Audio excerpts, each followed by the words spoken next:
The first warning didn't come from the satellites. It came from a dead dog. Mitch Carson found it sprawled across the front yard of his neighbor's place, blood drained, body torn, and eyes frozen wide like it had seen something it couldn't make sense of. Mitch crouched beside the poor mutt, cigarette dangling from his lip, hand resting on the butt of his shotgun. Something about the way it was laid out didn't sit right. Not a single scavenger had touched it. No flies, no buzzards, just silence, and the wind cutting across the Idaho plains like a knife. His gut said what he didn't want to believe. Something unnatural was in the air. And when a man like Mitch felt that in his bones, you listened. He wasn't a scientist or a soldier anymore. That life had burned up years ago in black sites and jungle dust. But he knew death. He knew what it looked like, and more importantly, he knew what it didn't look like. And this wasn't coyotes. This wasn't disease. This was surgical. By sundown, 6 more animals were found the same way. Deer, cattle, a bear up in the hills, all mutilated and left behind like someone had been experimenting. The government didn't say a damn thing. No news, no emergency broadcasts, just more silence. Then came the lights. Not meteors, not aircraft. White-hot streaks tore through the atmosphere, but instead of crashing, they hovered. Silent, unmoving, glowing like eyes in the sky. People started filming, uploading, laughing at first. UFOs again, until the power started flickering and the cell towers dropped one by one like dominoes. Within 12 hours, every major city across the globe lost contact. The first attack happened in Johannesburg, then Manila, then Rio, and then New York. Laser bursts, gravity bombs, drones. They hit hard, fast, and clean, like they weren't trying to take over, just erase. Every military base hit first. Every resistance crippled. It was coordinated, clinical, and without mercy. But they made one mistake. They hit the cities, not the people. Not the ones like Mitch. At 2:13 a.m., 48 hours into the invasion, a low hum crawled across the earth like a pulse. It hit Mitch like a migraine through the spine. He dropped his coffee and stumbled back into the kitchen counter, every light in the house going red. Something had landed nearby. He didn't panic. He didn't call for help. He did what men like him were built to do. He loaded. The old steel case M4 under his bed. 3 magazines, 1 sidearm, combat knife, NV goggles from a box he swore he'd never open again. He stepped outside, and the ground trembled. Over the ridge, in the field where the old irrigation pipes rusted like bones, was a shape, tall, wide, and breathing blue light. It pulsed with that same damn hum that made his teeth hurt. Something was inside it, working, moving, preparing. And that was when he saw them. 3 figures. Not human. Long-limbed and armored in plates that shimmered like liquid shadow. They walked slow, scanning the ground like they were studying ants. One raised a weapon. Not a gun. Something worse, alive and twitching in its grip. They didn't see Mitch yet. He raised the rifle. He didn't pray. He didn't think. He fired. The first shot cracked the silence like lightning splitting a tree. The alien's head snapped back, spraying black fluid like ink. Its body fell and didn't twitch. The other 2 turned, fast as hell, but not fast enough. Second shot clipped the shoulder, third hit dead center in the chest. Armor cracked. The thing screamed. But they didn't run. They advanced. And Mitch grinned. Because that was the other mistake they made. They thought humans would be easy. The first one went down easy. Too easy. Mitch had seen death before, but this thing wasn't like any man he'd shot. Its body didn't collapse in the same way. It jerked, twitched like a puppet whose strings got cut wrong. The armor on its chest cracked open, revealing something pulsing underneath, like exposed organs breathing black mist. Not blood, not smoke. Something else. Something that moved like it was alive. The second one didn't give him time to study it. It screamed. Not with sound, not really. It was a pulse, a vibration in the skull that felt like teeth grinding from the inside. Mitch staggered, blinked hard, and fired again. The round missed. The thing came at him fast, a blur of dark metal and bone-thin limbs. It wasn't carrying a gun. It was the weapon. One of its arms unfolded into a curved blade that rippled like heat waves. Mitch dove sideways just as it slashed, the blade cutting clean through his porch railing like it was butter. He rolled into the dirt, brought up his rifle, and squeezed off 2 more rounds. First shot hit the creature's side. It hissed, stumbled, but didn't fall. Second shot went wide again as it lunged. Mitch threw his body backward, hit the ground hard, and felt the breath slam out of his chest. It stood over him, blade arm rising. He didn't think. His hand went to the knife on his belt. His body moved before his brain caught up. Decades of instinct burned into the muscle. He drove the blade straight into the creature's exposed midsection, past the cracked armor. It screamed again, that same psychic burst of pressure that made him wince. But he kept pushing. The knife dug deeper. The creature convulsed and dropped to its knees. He twisted the blade. It stopped moving. And he lay there, panting, chest heaving, staring up at the stars. 2 down. He didn't see the third one at first, but he felt it. Cold. A sudden shift in the air, like winter, moved through him. He rolled just in time as something shot past where his head had been, a bolt of crackling blue energy that vaporized the dirt. The rifle was gone. He'd dropped it in the scramble. No time to look. No time to think. He ran. His legs burned as he sprinted through the field behind the house, his breath sharp and ragged. Old instincts kept him low, weaving between fence posts and rusted tractors. He knew the land. They didn't. That was the only edge he had right now. He ducked into the old barn, slammed the door behind him, and shoved a metal beam through the latch. Then he listened. Silence. No footsteps, no hum. Just the sound of his heart hammering like a drum in his ears. And then, a whisper, not a voice. A thought. Uninvited. Slithering into his mind like smoke under a locked door. "We see you." He backed away, nearly tripping over a rusted plow. His hand found an old wrench on the workbench, useless against energy weapons, but it felt better than being empty-handed. Then the wall exploded.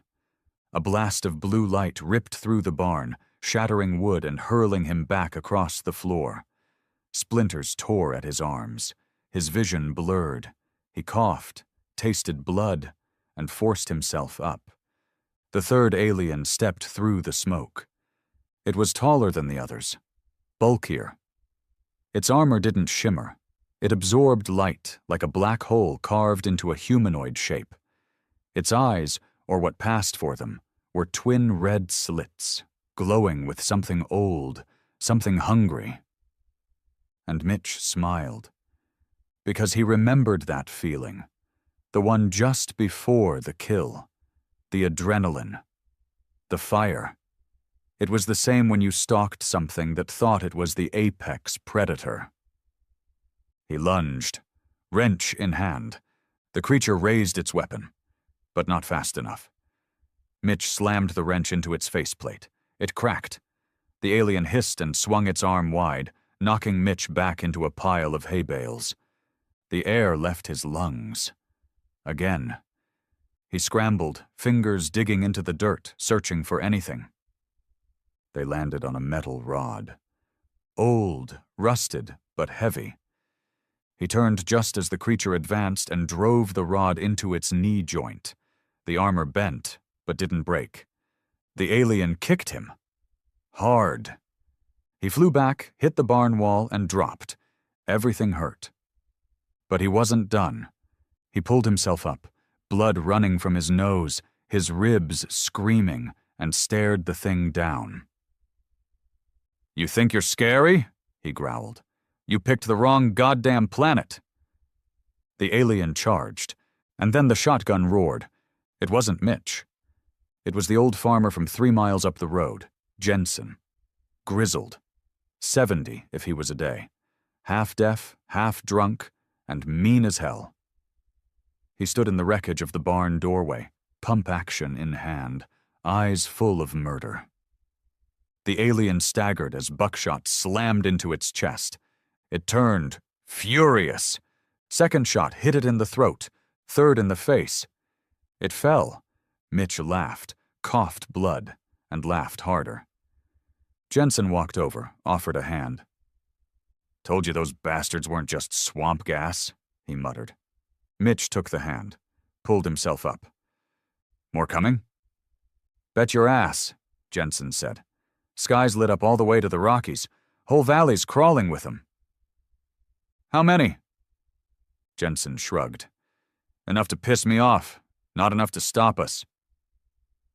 And that's when it changed. That's when Mitch knew this wasn't about survival anymore. It was about making them pay for every farm they burned, every family they vaporized, every lie they believed about Earth being soft, broken, divided. They were wrong. They didn't hit Washington, or the bunkers under Cheyenne, or the silos scattered across Montana, or the hunters in the Appalachians.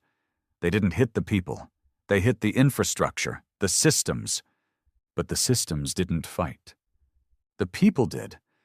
And people like Mitch and Jensen weren't the only ones gearing up. Out in the hills, militia groups went dark and mobilized. In the desert, old Vietnam vets dusted off weapons they'd buried in oil barrels. In cities, street gangs stopped shooting each other long enough to shoot something else. In prisons, the riot sirens didn't go off, because the guards let the right inmates out. In basements, gun safes opened. In forests, traps were laid. And in silence, across the land, a quiet hatred grew. Not fear. Hatred. Because Earth wasn't just some pretty blue marble. It was a meat grinder of history, full of people who clawed, bled, and burned just to exist. And now it had something to aim at. By hour 32, the invaders realized something was wrong. They hadn't broken resistance. They'd awakened it. Their drones were going dark in rural zones. Outposts were vanishing. Entire squadrons were being ambushed in towns they thought were empty. They'd underestimated the rage of a species that thrives on vengeance.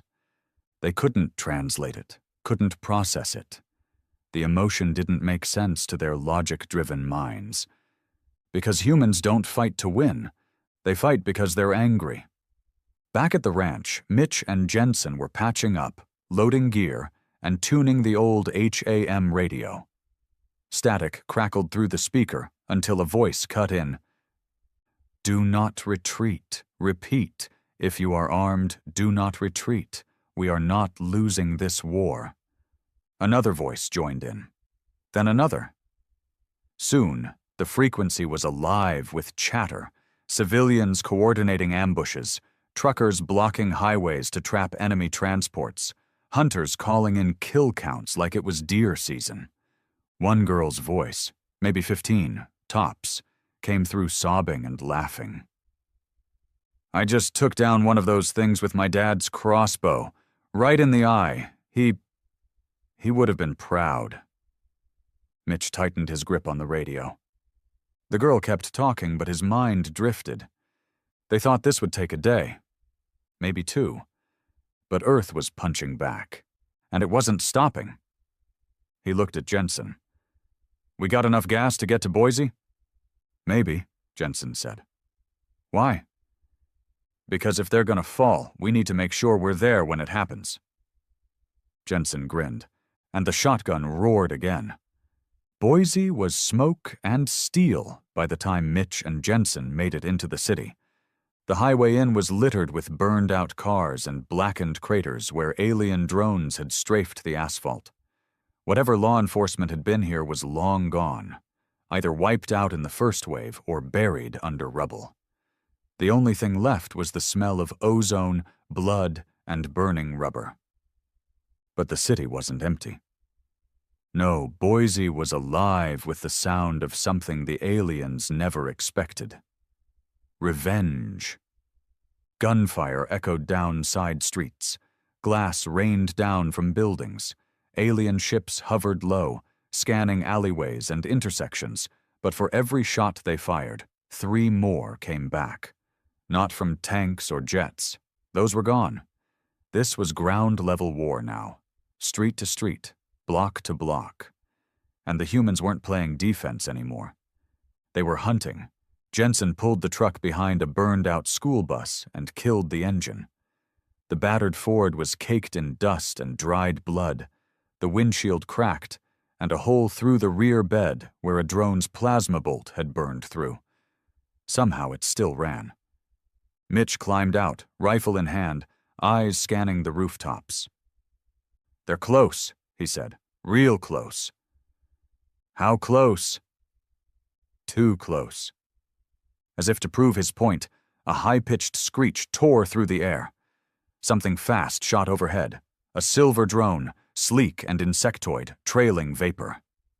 Mitch raised his rifle and fired 3 times. The first shot clipped the wing. The second hit the body. The third made it fall. It crashed into a hardware store sign and exploded in a burst of white-blue flame. Jensen whistled low. "Good shooting." Mitch didn't reply. He was already moving. They crossed into the city block by block, weaving through alleyways and debris. They weren't alone. Every few minutes, they passed others, dirty, armed, and wide-eyed. Civilians who'd become soldiers overnight. A man in a business suit carrying a bloodied hatchet. A teen with a baseball bat wrapped in barbed wire. An old woman dragging a shopping cart full of homemade Molotovs. No one talked. They all just nodded. A silent agreement that they were in it together. At the corner of 9th and Main, they found a makeshift barricade. Cars stacked high.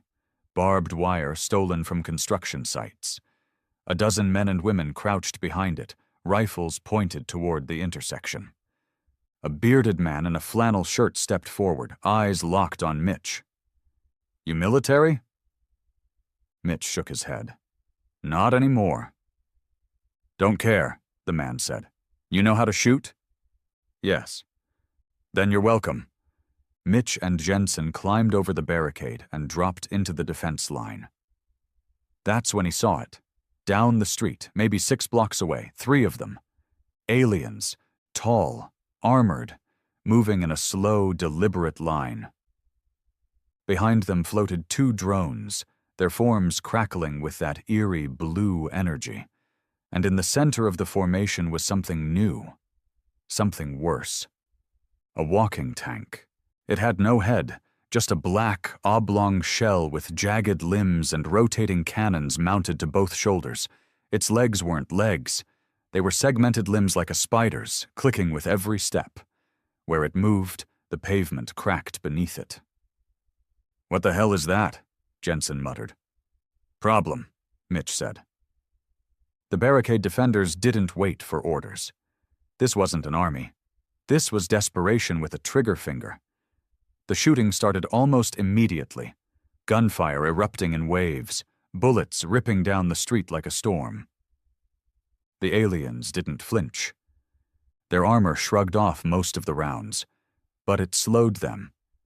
Mitch picked his shots, controlled bursts, one to the joint, one to the exposed throat, another to the drone's propulsion system. He wasn't trying to kill, not yet. He was trying to cripple. Then the tank opened fire. The twin shoulder cannons roared with a deep, bone-shaking hum. Beams of concentrated plasma lashed out, cutting a delivery van in half and sending 3 defenders screaming into fire. People scattered. Some screamed. One man tried to run. He didn't get far. Mitch grabbed Jensen and ducked behind a concrete pillar as the tank stomped forward. "We need explosives!" he shouted. Jensen nodded. "Back of the truck, we've got 2 propane tanks and some fertilizer." Mitch grinned through bloodied teeth. "You thinking what I'm thinking?" "I hope not," Jensen said, "but I'm gonna do it anyway." They broke from cover. While the others kept the aliens pinned down with scattered gunfire, Mitch and Jensen sprinted back to the ford. The air sizzled with plasma bolts. One shot hit a fire hydrant nearby. Water erupted in a geyser. They reached the truck. Jensen yanked open the back and dragged out the propane tanks. Mitch dug out a bundle of homemade det cord and a lighter. He worked fast, wrapping the tanks in explosives and shoving the bundle into a burlap sack soaked in diesel. "Improvised suicide bomb?" Jensen asked. "Nope," Mitch said. "Remote." He grabbed the radio trigger he'd jury-rigged on the drive and slammed the device onto the side of the bundle. Jensen stared at it. "That's never gonna work." Mitch looked at the burning city. "It doesn't have to work twice." They loaded the bomb into a wheelbarrow they'd stolen from a roadside garden center, covered it with a tarp, and shoved it toward the intersection. The aliens were closer now. The tank was beginning to charge another shot. Mitch ran out halfway, pushing the cart through the open street. The defenders saw him, started shouting, thought he'd gone insane. Maybe he had. He reached the halfway point. The tank noticed him. Turned. Too late. Mitch dove behind a wrecked sedan and hit the trigger. The explosion shattered the street. Fire, metal, and debris shot 50 feet into the air. The sound was deafening. The blast knocked the tank backward into a light pole. One of its legs snapped. The drone spun wildly before crashing. 2 of the alien foot soldiers were shredded by shrapnel. The tank was still moving, but barely. Jensen fired his last 2 shotgun rounds at the wounded creature crawling from under the wreckage, then ran forward, grabbed a fallen plasma rifle from one of the dead aliens, and fired wildly at the twitching body of the tank. Mitch joined him. The others followed. Within seconds, it was over. Smoke and silence. The street was ruined, but the barricade still stood. And for the first time since it started, the aliens didn't advance. They retreated, not far. Not everywhere. But it was the beginning. The tipping point. Mitch sat on the sidewalk, gasping, fingers trembling as he lit a cigarette with a bloodied hand. 48 hours, Jensen said, sitting beside him. Mitch nodded. How long do you think they thought it'd take? 6 hours, Jensen said. Maybe 8. Bet they're regretting it now. Another man walked up, holding a pair of binoculars. He was young, pale, covered in dirt and blood. His voice shook when he spoke. They're pulling back west, he said. They're regrouping. Someone said Chicago's gone full blackout. Houston, too. But word is, D.C. is still holding. Barely. Mitch didn't ask how he knew. Didn't care. He stood up, looked at the wreckage, the people, the broken city. They ain't leaving, he said. Not yet. No, Jensen agreed. But they're scared. That was the real victory. The aliens came with precision, technology, superiority. They came thinking they'd face organized armies, central commands, systems they could target and destroy. Instead, they got chaos. Angry fathers, grieving mothers, veterans who'd buried more brothers than they could count, farmers with shotguns and bikers with chains, kids with nothing to lose and too much rage to sit still. They picked Earth. They picked wrong, and they weren't ready for what came next. The aliens made a tactical withdrawal. To them, it was probably a strategy. Regroup, rethink, adapt. Their logic-driven minds believed that pausing the offensive would grant them the upper hand. But they didn't understand Earth. They didn't understand men like Mitch. Because on this planet, when an enemy backs off, you don't relax. You chase. Boise was smoldering behind them. Roads ripped apart. Smoke hung thick in the air, mixing with the copper stench of blood and the sharp sting of ozone from alien weapons. But Mitch didn't look back. Not once. The enemy had fallen back to a research park outside the city. Tech buildings, labs, open fields with power stations and fiber lines, now crawling with alien tech. Those sleek structures that pulsed blue and whispered with a low, sick hum like machines breathing. Jensen had commandeered a military ATV from a wrecked National Guard convoy. 4 tires, roll cage, good shocks. Not armored, but fast. Mitch stood in the back, rifle ready, a stolen alien plasma rifle across his lap. Satellite feed from a drone they didn't kill, a young radio operator had told him just hours ago. They're using that site as a command node. Could be a relay or a data hub. It's not just communication, it's control. If we hit it, we cut the strings. And that's all Mitch needed to hear. Jensen drove like a madman, swerving around rubble, pushing through scorched fields, eyes locked on the horizon where the alien tower loomed like a glass needle in the earth. The closer they got, the more the world changed. The grass wilted, the trees leaned away. Static buzzed through their radios. Even the animals had vanished. Then came the smell. Burned metal. Oil. Something artificial trying to mask rot. As they crested the final ridge, they saw it in full. The alien installation. It had risen like it had been grown, not built. Smooth black walls curved inward toward a central spire. The structure hummed, glowed. Inside, something moved. Not creatures, machines, dozens of them. Spherical drones, spider-legged walkers, floating orbs that blinked with red eyes. Jesus, Jensen muttered. That ain't a base, it's a hive. But Mitch wasn't thinking about what it was. He was thinking about how to kill it. We'll hit it from 3 sides, he said, turning to the small team behind them. Just 7 people. That's all he had.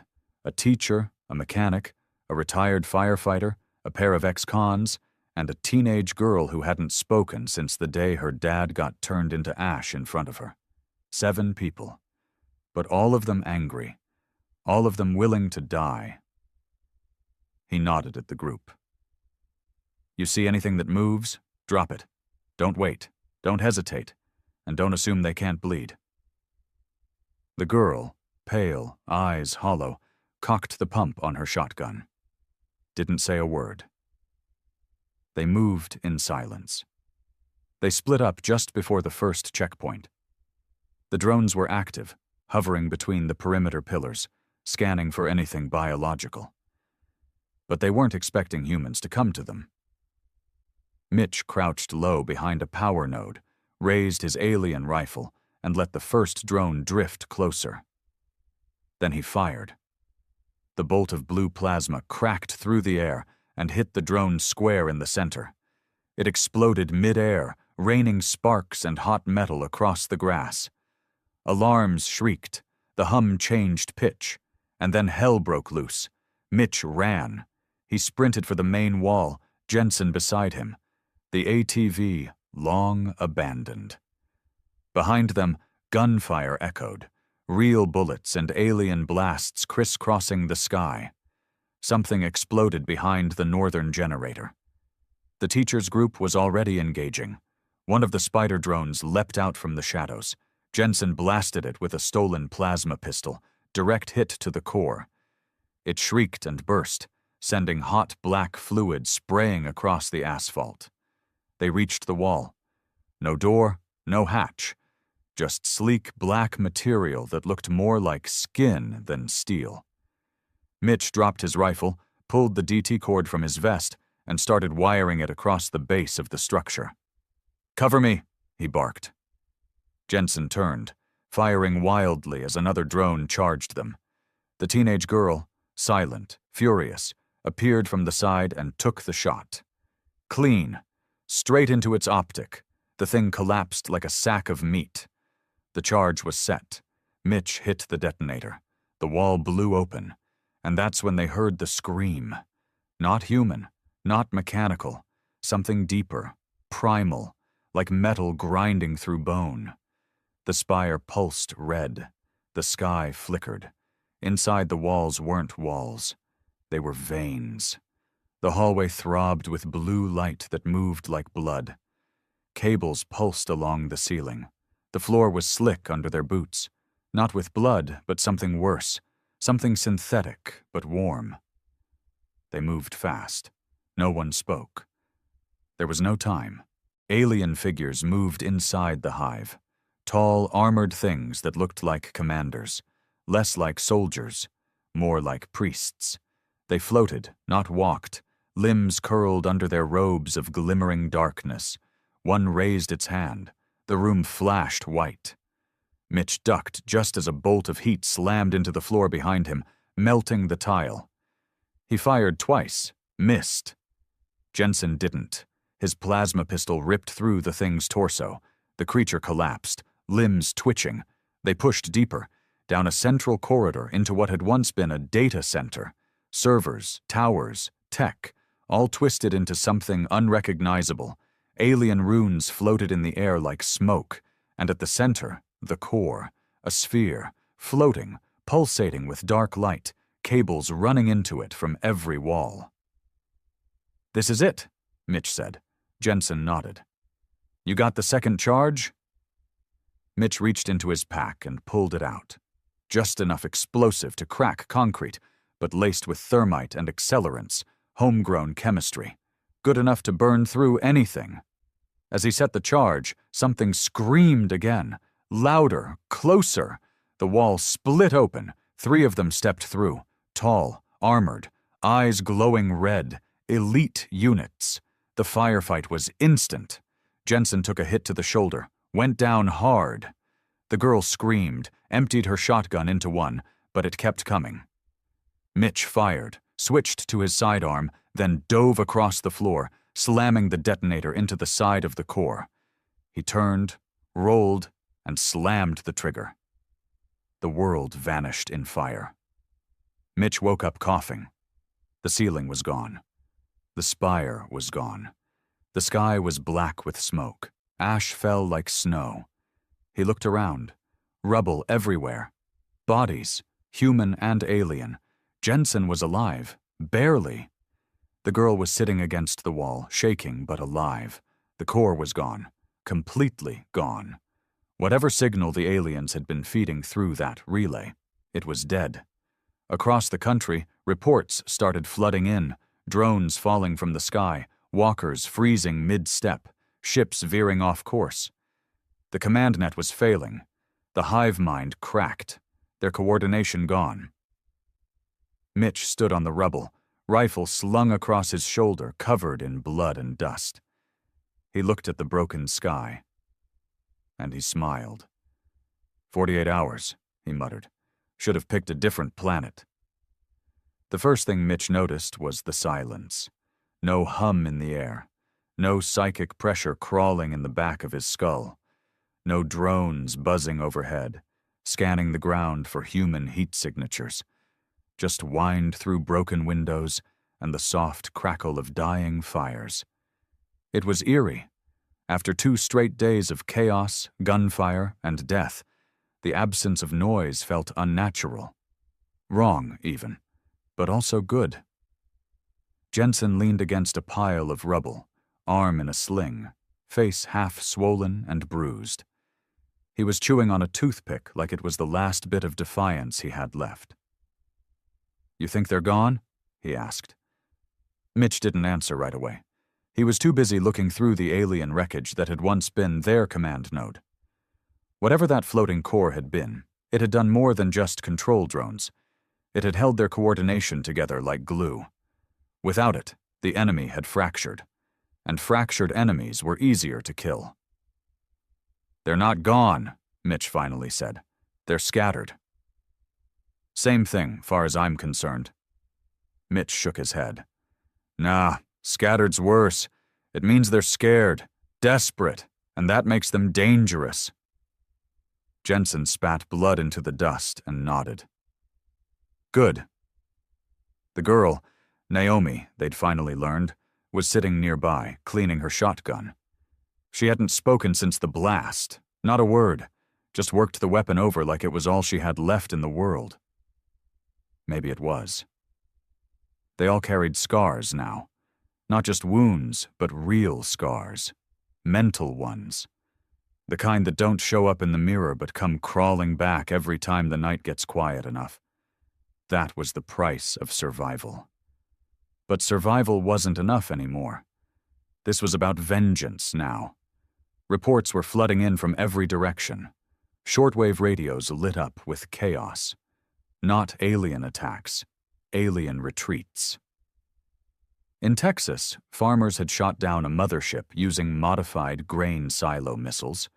In Detroit, mechanics turned tow trucks into battering rams and bulldozed a skimmer ship into a crater. Chicago had gone full blackout, then came back online with a single chilling message. "One left. We're hunting it." Mitch listened to each message like a sermon, and every one of them meant the same thing. Earth wasn't losing, it was winning. But winning wasn't the end. You don't stop a fire halfway through a forest. You burn it all. 3 hours later, Mitch was standing over a map of the valley, marked with locations the aliens had tried to control. One in particular stood out, an old NORAD satellite installation tucked into the mountains, long abandoned, decommissioned. Nothing there worth stealing. But according to the last radio burst from a surveillance drone, it was glowing like a damn Christmas tree. "They're regrouping," Jensen said, pointing to the site. "Trying to hold a last node together. Might be a fallback plan, maybe even a distress beacon." Mitch stared at the red circle on the map. "No," he muttered. "It's not a beacon, it's a door." Jensen frowned. "You think they're trying to leave?" "No," Mitch said, his voice low. "I think they're calling more." That single sentence changed everything. If the aliens were reaching out, trying to signal another wave, a reinforcement fleet, or a planetary extermination protocol, then everything they'd done so far would be for nothing. All the bodies, all the sacrifices, all the blood smeared across highways and rooftops, meaningless, unless they stopped it. "Suit up," Mitch said. "We're going dark. We hit them before they hit the sky." Getting to the NORAD site wasn't easy.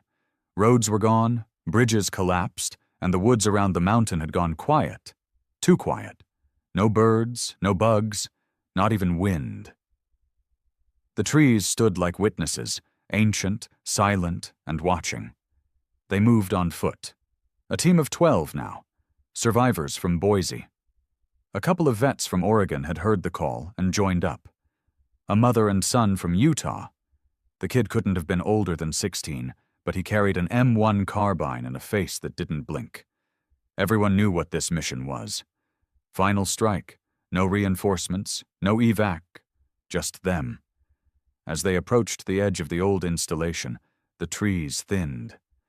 The mountain opened up to reveal the remnants of the NORAD compound. Fencing twisted, guard towers melted like wax, concrete bunkers turned inside out.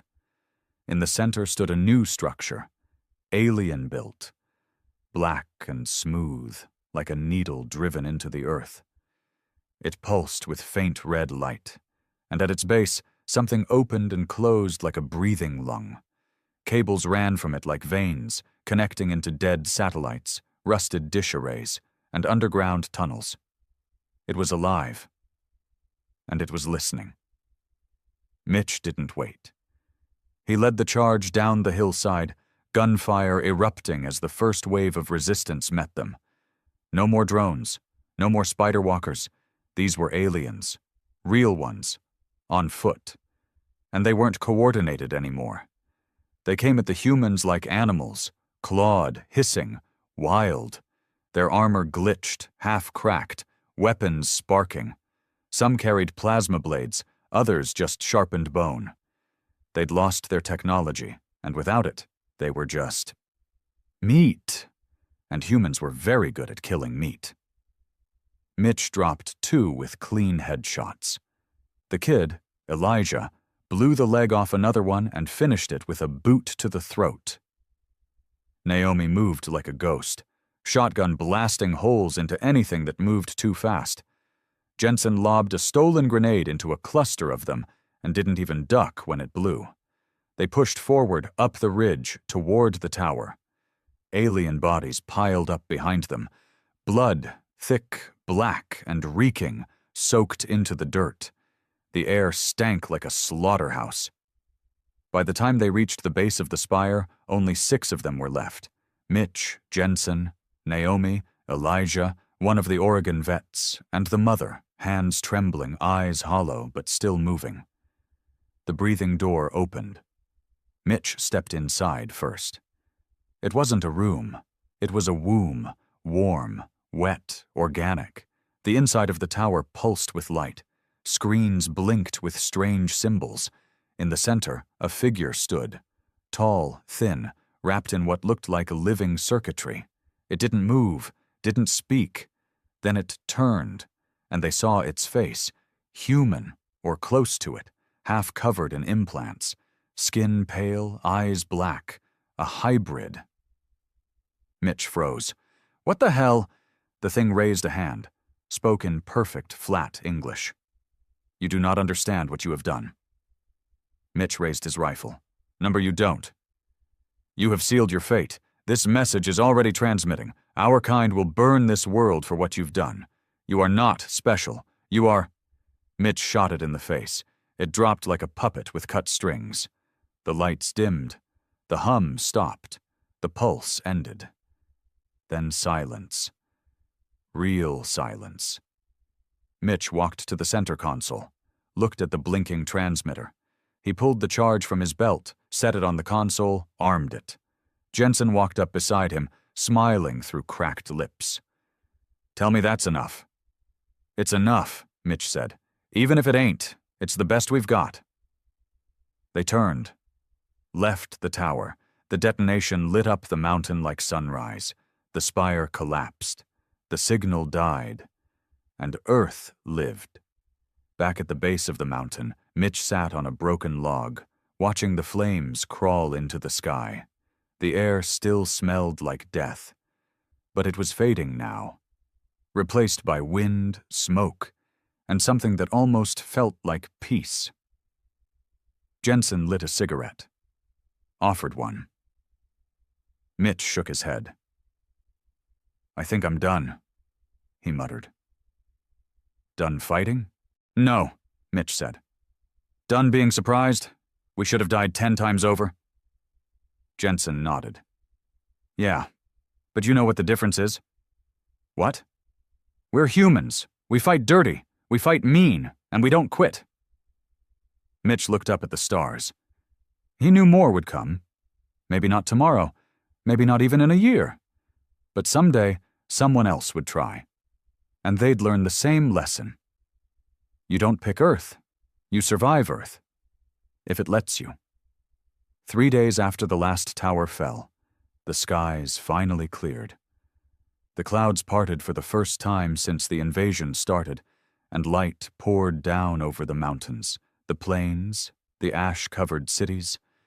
No one cheered. No one clapped. No victory parades. Just silence. And the long, aching process of waking up in a world that would never be the same. Mitch stood at the edge of a crater outside Boise. The alien relay tower had been here. Now it was gone. Blown apart from the inside, slagged into twisted shards of metal and strange, bone-like pieces that still pulsed faintly in the sun. Beneath his boots, the earth was scorched a sickly black. Grass wouldn't grow here again. He lit a cigarette and watched a group of survivors pick through the wreckage. Most of them didn't speak. They moved with slow, robotic motions, eyes glazed over, as if they were still waiting for another wave to come and erase them all for good. Jensen limped up behind him, leaning on a walking stick made from an alien rib. "Used to hate mornings," he muttered. Mitch didn't look at him. "Now you love 'em?" Jensen shrugged. "I hate 'em less." They stood there in silence, the smoke curling into the air, the sun crawling slowly over a ruined skyline. In the distance, the bones of downtown Boise jutted into the sky like broken teeth. Skyscrapers leaned sideways, windows shattered, smoke still rising from the basements of old office towers. The aliens had hit hard, but they hadn't hit smart. They'd burned the surface, wiped the easy targets. What they hadn't counted on was how deep people could dig, literally and figuratively. Mitch turned to look at the survivors setting up tents by a gutted community center. Someone had spray-painted across the side of the building in thick red letters, "Earth ain't easy." He almost smiled. Naomi hadn't spoken since the mountain. Not a word. She'd taken to carrying her shotgun everywhere, even into the shower. No one questioned it. She sat on the roof of the old elementary school, watching the skies, legs dangling over the edge. Every time a bird flew past, she flinched. Elijah, the 16-year-old kid who'd fought like he was 30, spent his time digging graves. He didn't ask for help. He didn't talk. He just dug. 12 graves on the first day, 8 more the second. Some had names, most didn't. The mother, Greta, had started organizing food lines. No one asked her to. She just did it. Found what was left of a warehouse downtown, scavenged canned goods, set up a schedule. She never smiled, never raised her voice, just worked, like it was the only thing keeping her from falling apart. People were holding together, barely. But they were holding. What Mitch noticed most was the eyes. Nobody had civilian eyes anymore. Every man, woman, and kid had that hard, sunken stare. The kind soldiers get after too many tours. The kind that doesn't blink unless it has to. The kind that says, "I've seen what the world really looks like." Because now, they all had. By day 7, contact with other regions was trickling back in. A group from Denver rolled in with salvaged comms equipment. They rigged up a long-range relay using alien parts and busted satellite dishes. Within an hour, voices were coming through again. Las Vegas was still burning. Kansas City had turned into a self-declared military zone, run by an ex-Marine and a biker gang. New York was split into zones, 3 controlled by locals, 1 overrun by rogue alien drones that hadn't been deactivated. They were calling it the Red Sector. And D.C., gone. Not destroyed, just abandoned. The White House, Capitol, and Pentagon had all been hit within the first few hours of the invasion.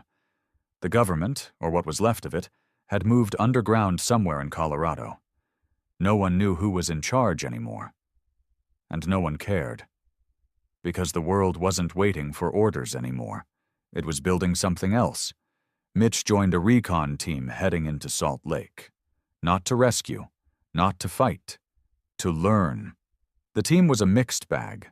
A teacher from Spokane, a demolitions expert who used to rob banks, a native tracker who hadn't said a full sentence in 2 days, and Naomi, who'd simply followed Mitch when he started packing. The city was a graveyard. Highways buckled, buildings collapsed, piles of bones scattered across parking lots and mall floors. Not burned, stripped. Like something had torn the flesh off and left the rest to rot. They found the first nest in an abandoned subway station. It was warm, still wet. Inside were eggs. Hundreds of them. Alien, yes, but not like the ones that had invaded. These things weren't armored. They were soft, organic, and fast-growing. They weren't soldiers. They were replacements. "They planned for failure," the tracker finally said. Mitch looked at him. "Even if they lost," the man went on, They wanted something to survive. A seed. A second wave, born here. The team set charges and burned the nest to the ground. But that was just one, and they knew it. Back in Boise, survivors started drawing up maps, circles, zones, red pins, black pins, green pins. Red meant alien structures still active. Black meant nests. Green meant ours. The maps grew. So did the lists of names. Dead, missing, turned. Because yes, some humans had turned. Not by choice.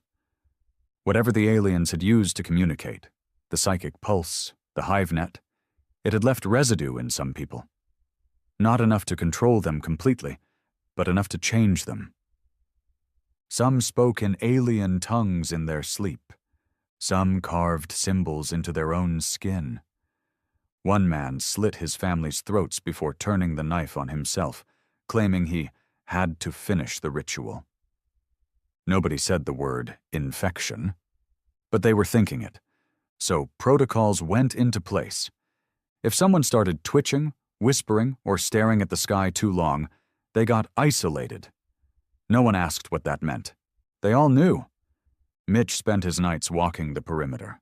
Couldn't sleep, didn't want to. He kept waiting for another ship to show up.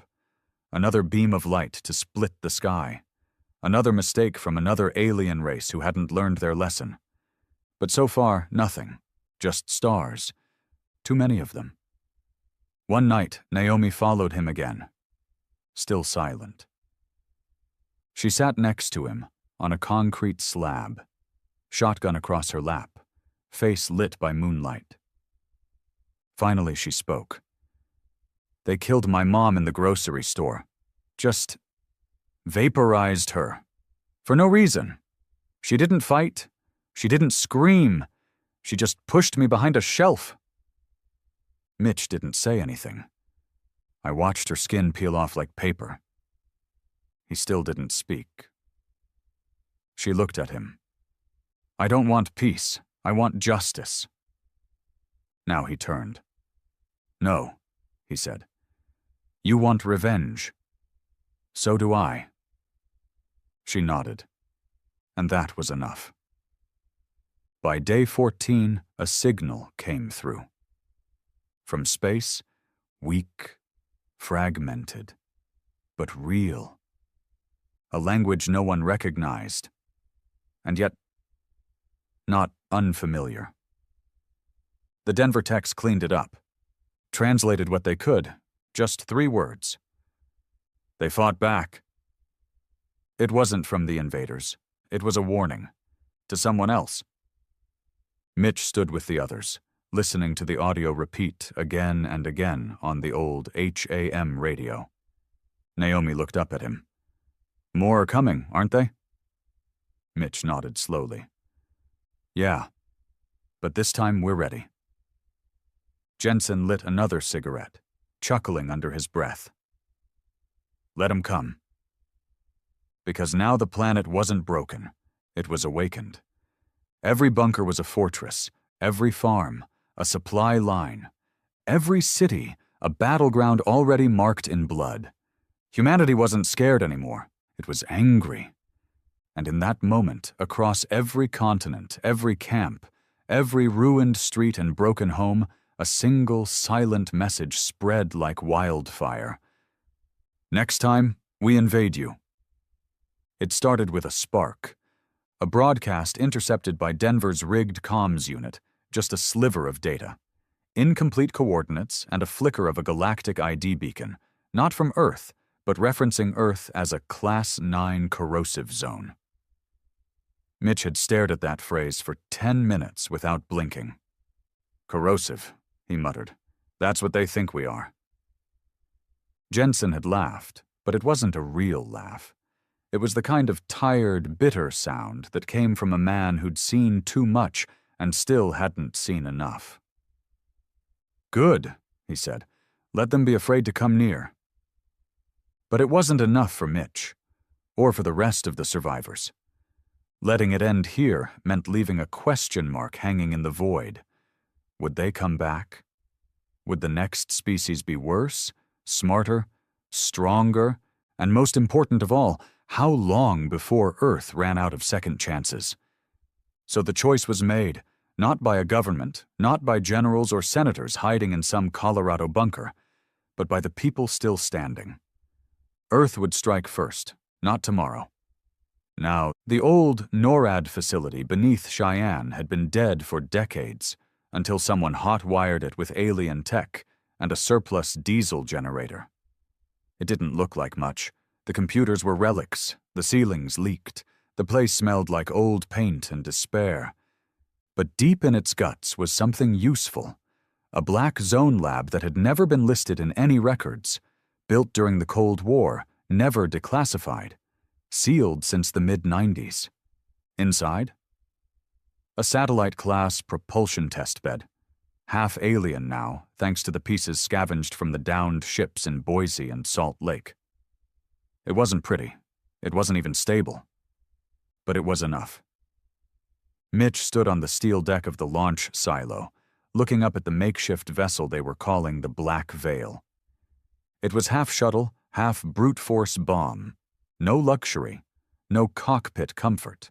Just weapons, armor plating, barely breathable oxygen, and an experimental drive system that could fling it past the edge of Earth's atmosphere and toward the source of the original invasion transmission.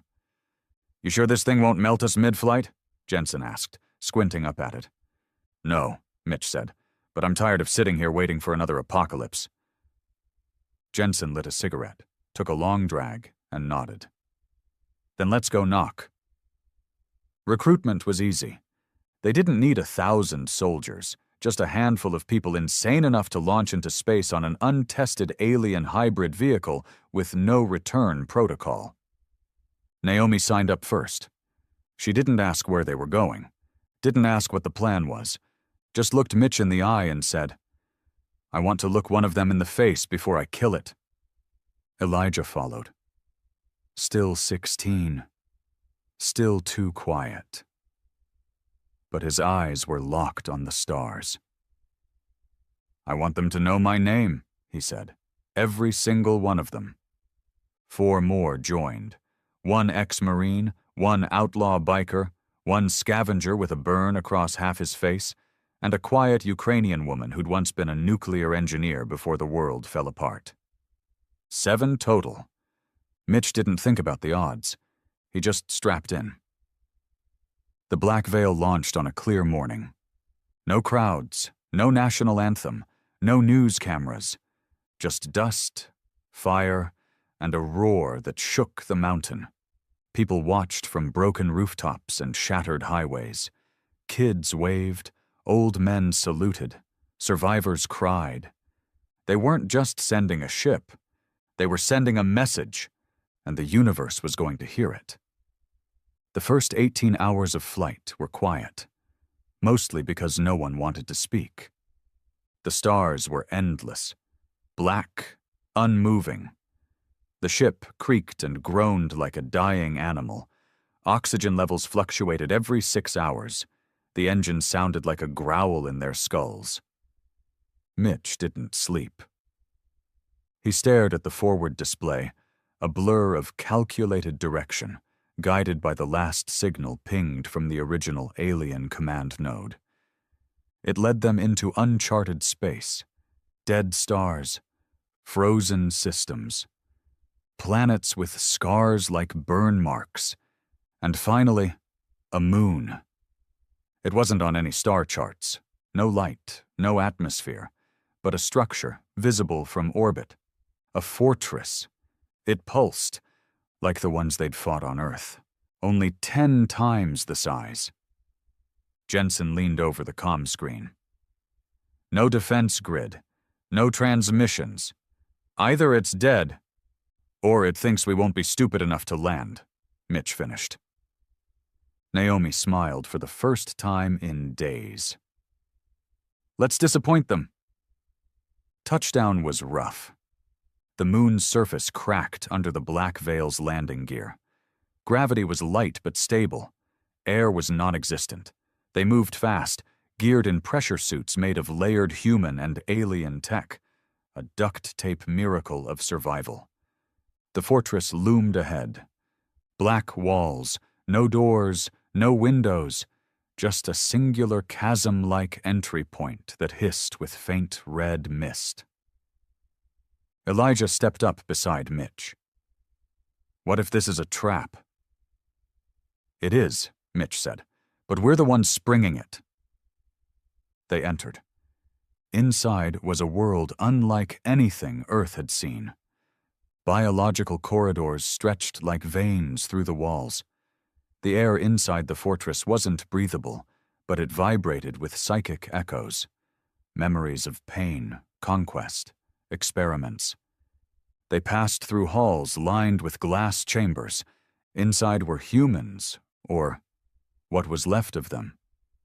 Dead, preserved, studied. Some were mid-experiment, skin peeled, brains exposed, eyes wide open. Others were long since decomposed.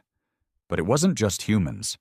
Other species, aliens, hundreds, all dissected. Mitch clenched his fists. "This isn't a military base," Naomi whispered. "It's a lab." Jensen scanned a wall console. "They've been doing this for centuries." "No," Mitch growled. "Longer." Further in, they reached what had to be the command chamber. A sphere. Alive. Breathing. Covered in thin, translucent film that shifted with every step. And inside, a being. Not armored. Not mechanical. Elder. It had no mouth, no limbs, just a mass of floating tendrils wrapped around its core.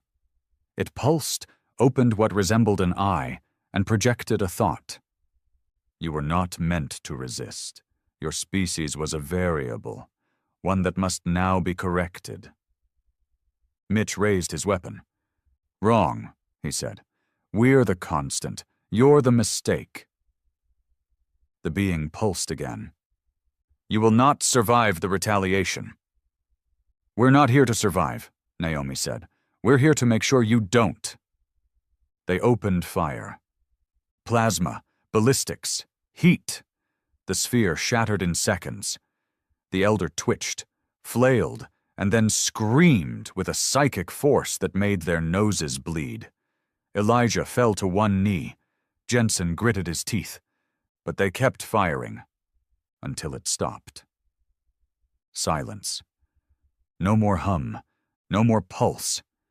Just a dark fortress and the scent of burned tissue. Mitch placed the charge in the center of the chamber. "I want this place gone," he said. "No pieces left behind, not even dust." They ran back through the halls as the fortress began to crumble, the walls pulsing with dying light. The experiments behind glass began to decay rapidly, as if whatever force had sustained them was gone. The black veil roared to life. They didn't wait. They didn't look back. The explosion ripped the moon in half, and the universe felt it. Back on Earth, weeks later, the stars shifted. Literally. Radio waves from deep space pulsed with warnings. Planets stopped transmitting. Ships from unknown species veered away from Earth's system. Galactic records changed Earth's classification from primitive civilian planet to consumed, do not engage. Mitch didn't read it from a screen. He heard it from a scavenger in what used to be Minneapolis. And he just smiled. Good. Let them remember. Let them warn each other.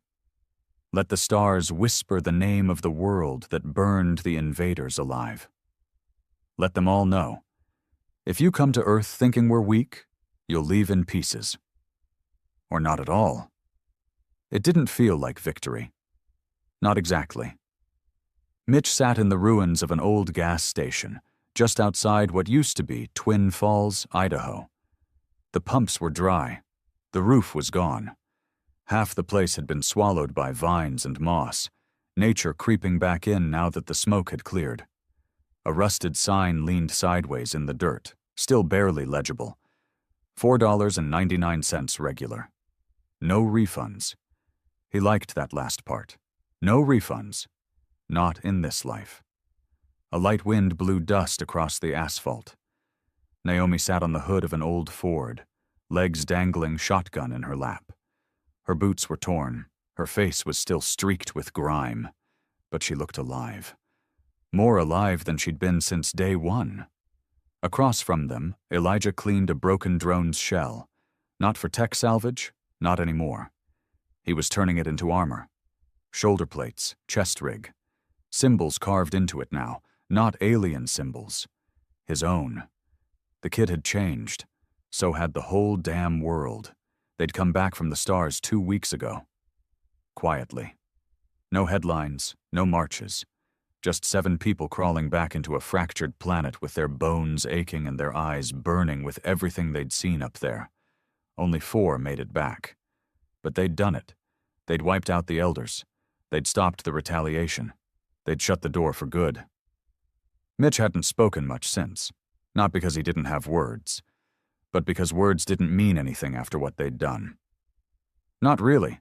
You can't describe a massacre with a sentence. You can't explain to a child why her father melted in front of her because an alien needed to test pain response patterns. And you sure as hell can't put into a speech what it means to look a god in the eye and kill it anyway. So Mitch stayed quiet. The world moved on around him. Cities weren't rebuilt. They were reimagined. Gone were the skyscrapers.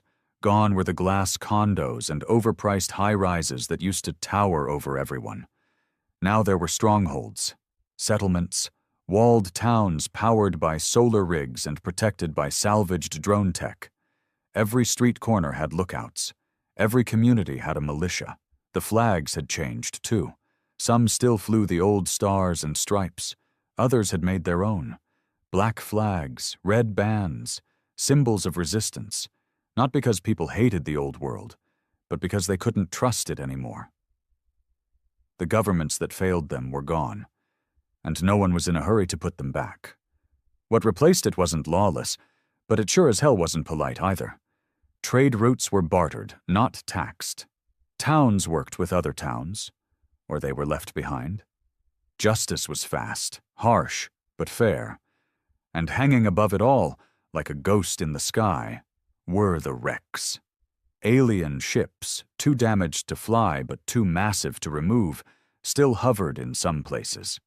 In others, they'd been dragged to Earth, gutted, and turned into housing, hospitals, and weapons labs.